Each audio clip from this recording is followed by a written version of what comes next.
Assalamualaikum warahmatullahi wabarakatuh. Perkenalkan, nama saya Fikradudi Ramadan dari Prodi Manajemen, kelas Manajemen 23A, NPM 234111064. Di sini saya ingin menjelaskan tentang keseimbangan pasar. Keseimbangan pasar. Apa itu keseimbangan pasar? Keseimbangan pasar adalah suatu keadaan ketika permintaan dan penawaran berada pada suatu titik yang sama. Nah, ada dua syarat keseimbangan pasar. Yang pertama, jumlah barang yang diminta di pasar tersebut sama dengan jumlah barang yang ditawarkan. Nah, kedua, QD sama dengan QS. Kurva keseimbangan pasar. Keseimbangan pasar QD sama dengan QS. Keterangan: QD sama dengan jumlah permintaan, QS jumlah permintaan. E sama dengan titik keseimbangan, PE sama dengan harga keseimbangan, QE jumlah keseimbangan.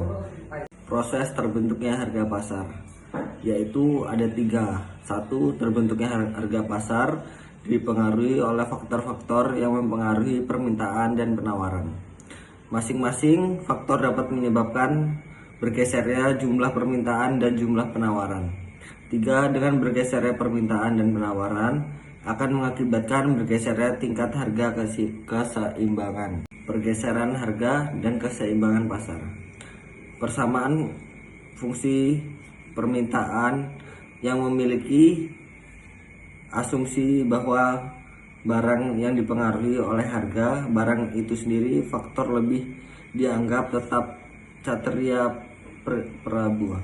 Pada kenyataan, permintaan suatu barang tidak hanya dipengaruhi oleh harga suatu barang itu sendiri, tapi juga dipengaruhi oleh faktor lain. Yaitu faktornya ada tiga. Yang pertama, bertambah jumlah permintaan. Jika jumlah permintaan bertambah sedangkan jumlah penawaran tetap, maka ada kecenderungan terjadi kenaikan harga. Berkurangnya jumlah permintaan. Jika jumlah permintaan berkurang sedangkan jumlah penawaran tetap, maka cenderung harga akan turun. Bertambahnya jumlah penawaran. Jika jumlah penawaran bertambah sedangkan jumlah permintaan tetap, maka cenderung harga akan turun. Berkurangnya jumlah penawaran. Jika jumlah penawaran berkurang sedangkan jumlah permintaan tetap, maka harga akan naik. Kebijakan harga maksimum. Apabila harga di pasar bebas terlalu tinggi, maka permintaan melakukan kebijakan harga pasar karena khawatirkan akan terjadi inflasi dan memengaruhi kesejahteraan masyarakat. Jumlah permintaan lebih besar daripada jumlah penawaran.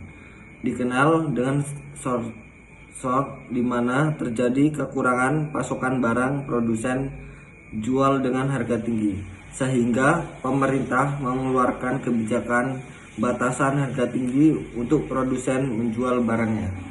Kebijakan harga maksimum. Sehingga dapat disimpulkan kebijakan harga maksimum memengaruhi: 1. Harga. 2. Menciptakan keterlebihan permintaan. 3. Berkurangnya penawaran. 4. Menurunnya kuantitas yang diperjualbelikan. Pengaruh pajak penjualan. 1. Pemerintah membebankan terhadap suatu barang, maka otomatis harga barang tersebut meningkat. 2. Besarnya beban pajak yang ditanggung konsumen atau produsen, dipengaruhi oleh elastisitas permintaan dan penawaran. 3. Semakin elastis kurva permintaan, akan semakin kecil beban pajak yang ditanggung pembeli. Semakin elastis kurva penawaran, semakin besar beban pajak yang ditanggung oleh pembeli. Subsidi. Subsidi adalah pemberian pemerintah kepada produsen untuk mengurangi biaya produksi. Besarnya subsidi yang diterima oleh produsen dan pembeli dipengaruhi oleh elastis kurva permintaan dan penawaran. Semakin elastisitas kurva permintaan, semakin besar subsidi yang akan diterima produsen. Semakin elastisitas kurva penawaran, semakin kecil subsidi yang diterima oleh produsen. Sekian, terima kasih penjelasan saya tentang keseimbangan pasar. Wassalamualaikum warahmatullahi wabarakatuh.